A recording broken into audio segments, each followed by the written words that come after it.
is a bad idea. I was present at the National Economic Summit last week, Monday, in Abuja. He said it to the president in a room packed full of people. So that's already the wrong question. The question, the real question, I think, should be, who is making these decisions? Because we don't even know. We know that, okay, this is Buhari's instincts. He's done it before. The question is he giving these instructions, or are people giving him advice based on what they believe that he wants to hear? Because that's another problem that we need to sort out in this country. We've built a Byzantine political system where a lot of functionaries revolve around the person of the president, telling him what they feel he wants to hear and what they feel or they know will make him happy. As an example, and this is a segue, the Boko Haram insurgency, the war is going badly. Yes. But President Buhari, I can assure you, genuinely believes that it is being won. That gives you an insight into what is happening. So, you have the head of customs coming on to announce that we have seized this, we have seized this, we have seized this, we have seized this. We have made so and so. What number was it again? Over 2 billion daily. Over 2 billion daily since the border was closed. That is, as far as he is concerned, that's music to the president's ear. So he will continue with that. That's one of the fundamental problems here. People telling the president what they think he wants to hear, playing this. So we essentially have court jesters around the person of the president or around the person of the king, in this case, just playing a game. Whereas the country's own National Bureau of Statistics just today, at 11 a.m. today, showed us inflation 11.26%. Up, 11.42 up from 11.26 last time. This seems like something that we really need to delve into. So just hold that thought. We'll be back in a few seconds.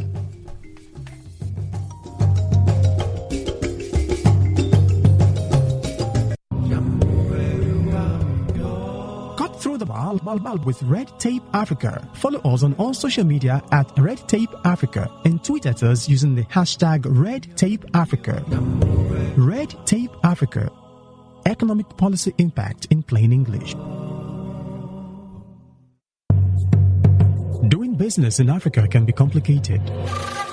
Politicians sometimes create circumstances that hurt businesses and consumers, and then they hide behind a wall of to avoid taking responsibility for their bad economic policies. On Red Tape Africa, we slice through the jargon, drawing a direct link between government actions and their effects on businesses across the continent. Red Tape Africa is where we break down the jargons of business and economic policies in plain English so that you can understand how the impacts on your business and on you. Join us every Tuesday and Thursday on Africa Business Radio as we deliver an impartial verdict on these policies. Red Tape Africa. Economic policy impact in plain English.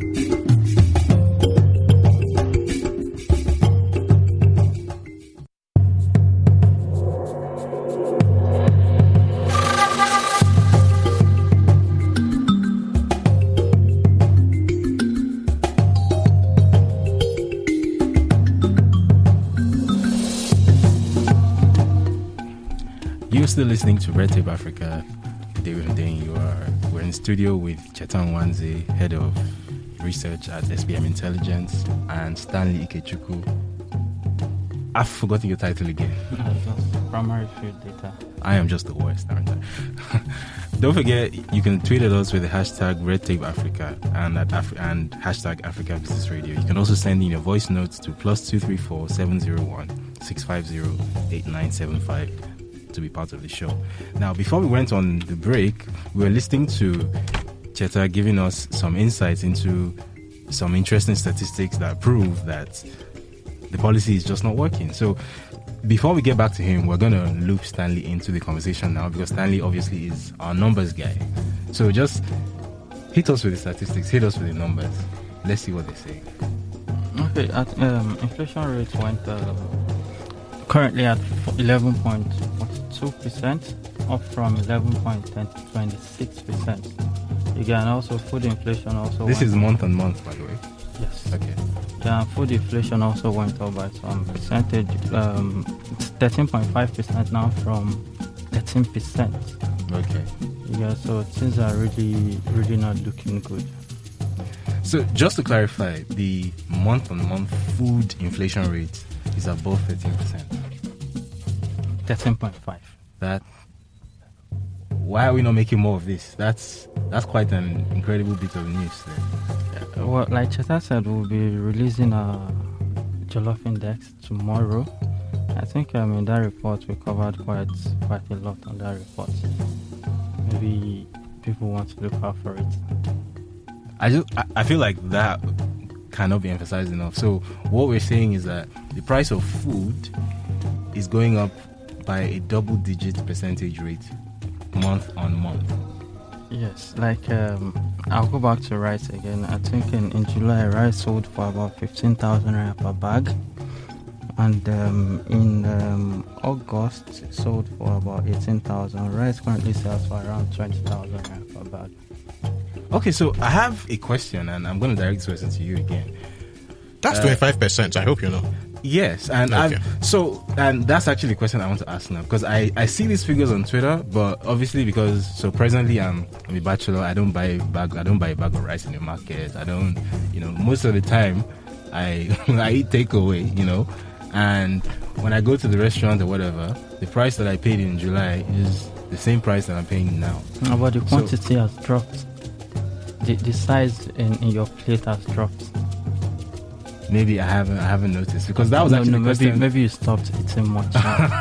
Maybe, because that was the question I was going to ask. That why does it seem as if maybe we're not seeing visceral impact? Sometimes because you just want to maintain the price, you reduce the size. But for rice, the size is the same thing. Like say a derica of rice, you can't reduce it, but the price has to go up.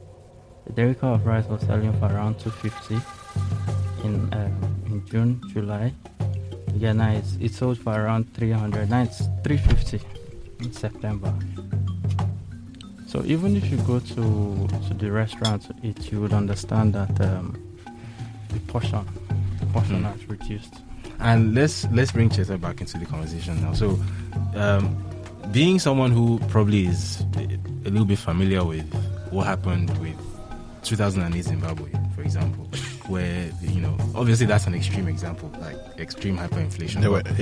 The Zimbabwe example is not the best, for the reason that one thing that is not talked about a lot is the fact that there was ZIDERA, the Zimbabwe Act by the U.S. Congress, which was an external factor that accelerated the inflation there. Now, a better example is a country that starts with V. Shall we go on? And I've made this comparison before. So, at what point, with these sustained inflation figures, does this start to translate into real social dislocation and problems? At the next step. So now that you have the inflation creeping up, you have the fact that they are going to double down on this. That's very clear based on the noises that they're making. They're going to double down on the actions they're taking. It will become clear at a point that, okay, what is happening is not working. So they are going to make efforts to keep prices the same. So essentially, what will happen next is that some board will come up with a price list. Right. Say this is what you can sell at. And then some paramilitary organization will start going to the markets, supermarkets, to enforce those prices. Again, laws of supply and demand. No trader wants to sell at a loss. So those who are not caught out will simply close up shop. And then the queues will come. 6-9 months. I was actually trying not to ask for an actual time prediction, but you've just given us one now. I mean, I may be off, but it's my personal estimation. I mean, we hope it doesn't happen, but 1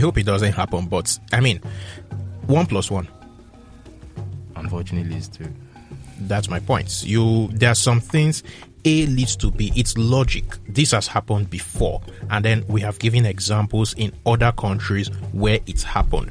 It follows. It always follows, and unfortunately, the only way around this is if the government, for some reason, decides to listen to the advice of its own Economic Advisory Council.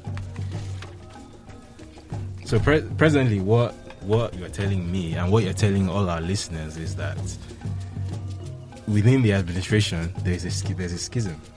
It's as clear as 7-Up. So where exactly does that leave us? There's a schism, and unfortunately, the people who are, in my view, on the right side of the schism are not the people with power and influence. So it's the people who are on the wrong side of the schism that are with power and influence to do what they want to do.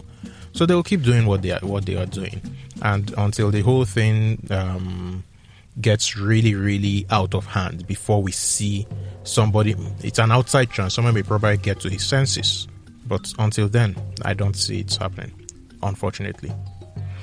Now, on the show a couple of weeks ago, I was here with Eugene Uzo and Solomon Igberes, a lawyer and an analyst, an economic analyst, and a point that Eugene kept making quite often was that even if they say that they're closing the borders, they might not necessarily have the capacity to enforce that full closure.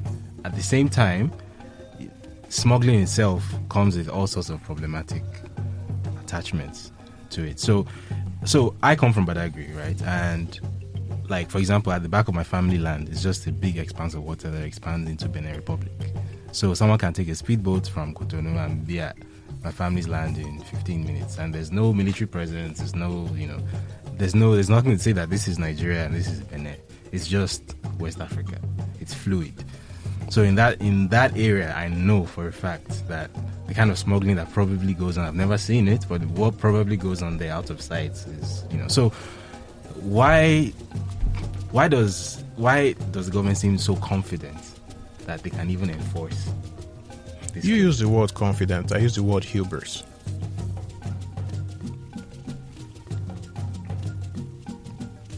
Okay, I was in Badagry last week. Mm-hmm.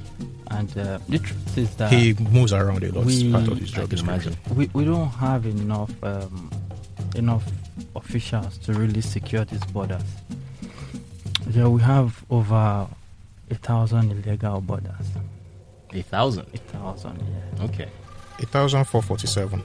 Okay. So Ogun State, Idiroko, has over 80 illegal borders.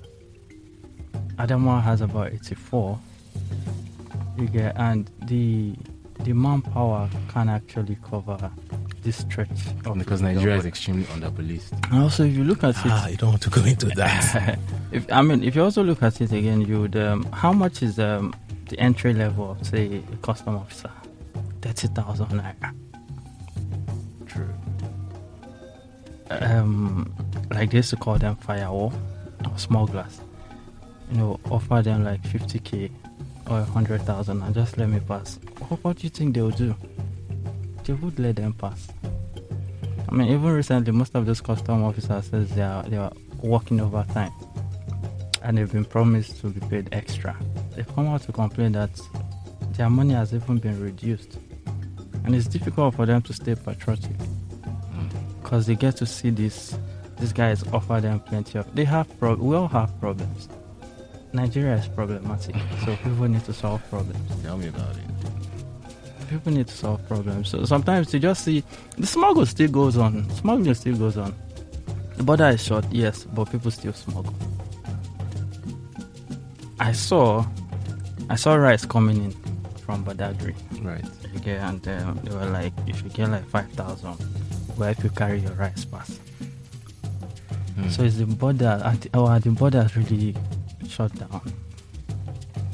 Because that's something I keep on wondering. So the government enforces a closure which raises prices.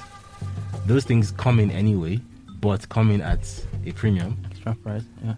So everybody suffers. The local production that you were supposedly trying to boost obviously doesn't get boosted.